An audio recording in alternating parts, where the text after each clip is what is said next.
আমরা কাজের গতি বাড়ানোর জন্য সর্বদা শর্টকাট ওয়ে ব্যবহার করে থাকি, যেন কাজটি দ্রুত সময় শেষ করতে পারি। হ্যাঁ বন্ধুরা, তাই তো আমি আজ হাজির হয়েছি এমএস ওয়ার্ডের 250+ কিবোর্ড শর্টকাট এর 4th পর্ব নিয়ে। এই পর্বে থাকছে Ctrl+Other কিবোর্ড ব্যবহার করে কিভাবে শর্টকাট ওয়েতে স্বল্প সময়ের মধ্যে আপনার কাঙ্ক্ষিত কাজ শেষ করবে। চলুন তাহলে দেখে নেওয়া যাক কিভাবে এই শর্টকাটগুলো কাজ করে। আমার প্রথম যে শর্টকাট কি রয়েছে সেটি হচ্ছে Ctrl+Left থার্ড ব্র্যাকেট। এই Ctrl+Left থার্ড ব্র্যাকেট কাজ হচ্ছে স্নিং ফন্ট 1 পয়েন্ট, মানে ফন্ট সাইজ ছোট করার জন্য এটি ব্যবহার হয়ে থাকে। উদাহরণস্বরূপ আপনার মাইক্রোসফট ওয়ার্ডে কাজ করছেন, মনে করুন আপনার এই ফন্ট সাইজটি একটু ছোট করার প্রয়োজন, তাহলে আপনি কিবোর্ড থেকে Ctrl+থার্ড লেফট ব্র্যাকেট ক্লিক করবেন। তাহলে দেখতে পাচ্ছেন আমার ফন্ট ছোট হয়ে যাচ্ছে। এইভাবে Ctrl+Left থার্ড ব্র্যাকেট ব্যবহার করে আপনি ফন্ট সাইজ ছোট করতে পারবেন। দ্বিতীয় শর্টকাটটি হচ্ছে Ctrl+Right থার্ড ব্র্যাকেট। এর কাজ হচ্ছে গ্রো ফন্ট 1 পয়েন্ট, অর্থাৎ ফন্ট সাইজ বাড়ানোর জন্য এটি ব্যবহার করা হয়। আপনি Ctrl+Left থার্ড ব্র্যাকেটের মাধ্যমে আপনার ফন্ট সাইজ কমিয়েছে। এখন যদি আপনি কিবোর্ড থেকে Ctrl+Right থার্ড ব্র্যাকেট ক্লিক করেন, তাহলে দেখতে পাচ্ছেন আপনার ফন্ট সাইজ বেড়ে গেল। আশা করি আপনারা Ctrl+Right এবং লেফট থার্ড ব্র্যাকেটের কাজ আপনারা বুঝতে পেরেছেন। তৃতীয় যে শর্টকাটটি হচ্ছে সেটা হচ্ছে Ctrl+Equal। এর অর্থ হচ্ছে সাবস্ক্রিপ্ট। আমরা যখন মাইক্রোসফট ওয়ার্ডে কাজ করি, অনেক ক্ষেত্রে আমাদের এই যে দিতে পারছেন 4, এই 4 ঠিক এইভাবে চিহ্ন নিয়ে আসার প্রয়োজন পড়ে। তখন আমরা কি করি? তখন আমরা ওই জিনিসটা সিলেক্ট করি, এরপরে কিবোর্ড থেকে Ctrl+D চেপে এই যে সাবস্ক্রিপ্ট এখানে ক্লিক করে ওকেতে ক্লিক করি। দেখুন এই অ্যান্টি ছোট হয়ে গেছে। বাট আপনি যদি এটি সিলেক্ট করে কিবোর্ড থেকে শুধুমাত্র Ctrl+Equal ক্লিক করেন, তাহলে এটি ছোট হয়ে যাবে। কি চমৎকার, তাই না? হ্যাঁ, এটি আসলেই চমৎকার। 4 নম্বর যে শর্টকাটটি রয়েছে সেটি হচ্ছে Ctrl+Backspace। এর অর্থ হচ্ছে ডিলিট ব্যাকওয়ার্ড। আমাদের অনেক ক্ষেত্রে মাইক্রোসফট ওয়ার্ডে কাজ করার সময় আমাদের কোনো অক্ষর বা লেখা ডিলিট করতে হয়। দেখুন আমি ডিলিট করছি, কিন্তু এই ডিলিটটি হচ্ছে একটা করে অক্ষর ডিলিট হচ্ছে। বাট আপনি যদি কিবোর্ড থেকে Ctrl+Backspace ক্লিক করেন, তাহলে দেখতে পাচ্ছেন একটি ফুল ওয়ার্ড ডিলিট হয়ে যাচ্ছে। হ্যাঁ, আপনি একটা করে ফুল ওয়ার্ড ডিলিট করার জন্য Ctrl+Backspace ক্লিক করবেন, তাহলে আপনার পুরো একটি ওয়ার্ড ডিলিট হয়ে যাবে। 5 নম্বর শর্টকাট হচ্ছে Ctrl+Insert। Ctrl+Insert হচ্ছে কপি। আমরা সাধারণত Ctrl+C মাধ্যমে কপি শিখেছি। আজকে একটা নতুন জিনিস শিখে যান। আপনি যদি এটি সিলেক্ট করে Ctrl+Insert ক্লিক করেন, তাহলে এটি কপি হয়ে যাবে। আপনি এটিকে পেস্ট করে দেন, দেখেন এই লেখাটা কপি হয়ে গেছে। মার্ক করলাম। এটা যদি Ctrl+Insert ক্লিক করেন, তাহলে এটা কপি হয়ে যাবে। এরপর আপনি চাইলে এখানে পেস্ট করতে পারবেন। দেখতে পাচ্ছেন কপিরও আরেকটা অপশন পাওয়া গেল, মানে Ctrl+Insert দিয়েও কপি করা যায়। 6 নম্বর শর্টকাট হচ্ছে Ctrl+Delete। Ctrl+Delete হচ্ছে ডিলিট ওয়ার্ড। আমরা মাইক্রোসফট ওয়ার্ডে কাজ করার সময় অনেক ক্ষেত্রে আমাদের একটি করে ওয়ার্ড অথবা লেখা ডিলিট করতে হয়। তখন আমরা কি করি? কিবোর্ড থেকে শুধুমাত্র ডিলিট বাটন চাপি, তাহলে দেখতে পাচ্ছেন একটা করে অক্ষর ডিলিট হচ্ছে। বাট আপনি যদি কিবোর্ড থেকে Ctrl+Delete ক্লিক করেন, তাহলে দেখতে পাচ্ছেন একটা করে ওয়ার্ড ডিলিট হচ্ছে, মানে ডান পাশে যে ওয়ার্ড রয়েছে সেটি পুরোটাই ডিলিট হয়ে যাচ্ছে। হ্যাঁ, ফুল একটি ওয়ার্ড ডিলিট করার জন্য আপনি Ctrl+Delete ব্যবহার করতে পারেন। 7 নম্বর শর্টকাট হচ্ছে Ctrl+Home। Ctrl+Home-এর কাজ হচ্ছে স্টার্ট আপ ডকুমেন্ট। ধরুন আপনি এই ডকুমেন্টে কাজ করছেন, করতে করতে কোনো কারণে আপনার ডকুমেন্ট একেবারে শেষে চলে গেছেন। এখন কি করি? আমরা স্ক্রল করে আমরা আস্তে আস্তে উপরে উঠি, যা সময় সাপেক্ষ হতে পারে। আপনি 100, 200, 300 পেজের নিচে আছেন, এভাবে স্ক্রল করলে আপনার অনেক সময় লাগবে। বাট শর্টকাট ওয়েতে আপনি কিবোর্ড থেকে যদি Ctrl+Home ক্লিক করেন, তাহলে দেখতে পাচ্ছেন একেবারে সামনে চলে আসবে, ডকুমেন্টের শুরুতে চলে আসবে। তাহলে আপনারা সর্বদা শুরুতে আসার জন্য Ctrl+Home ক্লিক করবেন। 8 নম্বর শর্টকাট হচ্ছে Ctrl+End। আপনি যেমন Ctrl+Home দিয়ে পেজের একদম শুরুতে চলে আসেন, ঠিক আপনার যদি 1000, 2000 বা অনেক পেজ থাকে, তাহলেও আপনারা এই Ctrl+End চেপে একবারে পেজের শেষে যেতে পারবেন। আপনি Ctrl+Home-এর মাধ্যমে শুরুতে এবং Ctrl+End-এর মাধ্যমে শেষে, মানে আপনার যতগুলো পেজ থাকে না কেন, আপনি Ctrl+End ক্লিক করলে একবারে পেজের শেষে চলে যাবেন। 9 নম্বর শর্টকাট হচ্ছে Ctrl+Page Down। Ctrl+Page Down-এর কাজ হচ্ছে ব্রাউজ নেক্সট। আমরা অনেক সময় কোনো ব্রাউজে অনেকগুলো ব্রাউজার ওপেন করে থাকি, বাট আমরা এখানে কাজ করছি।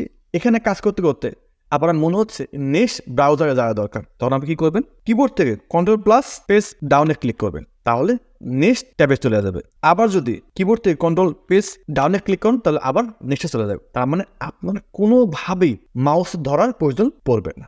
10 নম্বর শর্টকাট হচ্ছে Ctrl+পেজ আপ। আপনি যেমন ব্রাউজারে Ctrl+পেজ ডাউন দিয়ে নেক্সটে গিয়েছেন, ঠিক সেইভাবে আপনি যদি Ctrl+পেজ আপে ক্লিক করেন তাহলে আপনি লেফটে চলে আসবেন, মানে মাঝখানে চলে আসলেন। এরপরে আপনি যদি আবার Ctrl+পেজ আপে ক্লিক করেন তাহলে আপনি শুরুতে চলে আসছেন। তার মানে কি বোঝা গেল? ব্রাউজারে বিভিন্ন ট্যাবে যাওয়ার জন্য কিবোর্ড থেকে Ctrl+পেজ আপ এবং পেজ ডাউন ব্যবহার করে ডানে বামে মানে নেক্সট এবং প্রিভিয়াসে আনা নেয়া করতে পারবেন। দেখতে পাচ্ছেন আমি পেজ আপ এবং ডাউনে ক্লিক করে ডানে বামে নেক্সট এবং প্রিভিয়াসে নিয়ে যাচ্ছি। 11 নম্বর শর্টকাট হচ্ছে Ctrl+আপ অ্যারো। Ctrl+আপ অ্যারো কাজ হচ্ছে প্যারা আপ। আমরা এখানে কাজ করছি, এখানে কিছু লিখছি। এখন আমার যদি মনে হয় আমার উপরে যাওয়া দরকার, তাহলে কি করি? আমরা কিবোর্ড থেকে আপে ক্লিক করি, তাহলে দেখতে পাচ্ছি আমাদের একটা করে লাইন আপ হচ্ছে।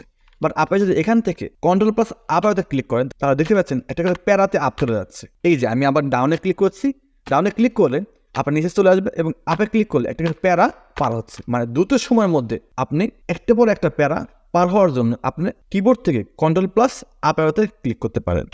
12 নম্বর সূত্র হচ্ছে Ctrl+ডাউন অ্যারো। Ctrl+ডাউন অ্যারো কাজ হচ্ছে প্যারা ডাউন। আমি আপনাদেরকে আগেই বলেছি, আপনাদের কিবোর্ড থেকে Ctrl+আপ অ্যারোতে ক্লিক করেন তাহলে আপনি প্যারাতে চলে যাবেন, উপরে প্যারাতে চলে যাবেন, একবারে প্যারাতে চলে যাবেন। এখন যদি আপনি কিবোর্ড থেকে ঠিক Ctrl+ডাউন অ্যারোতে ক্লিক করেন তাহলে দেখতে পাচ্ছেন একটা প্যারা পার হয়ে যাচ্ছে।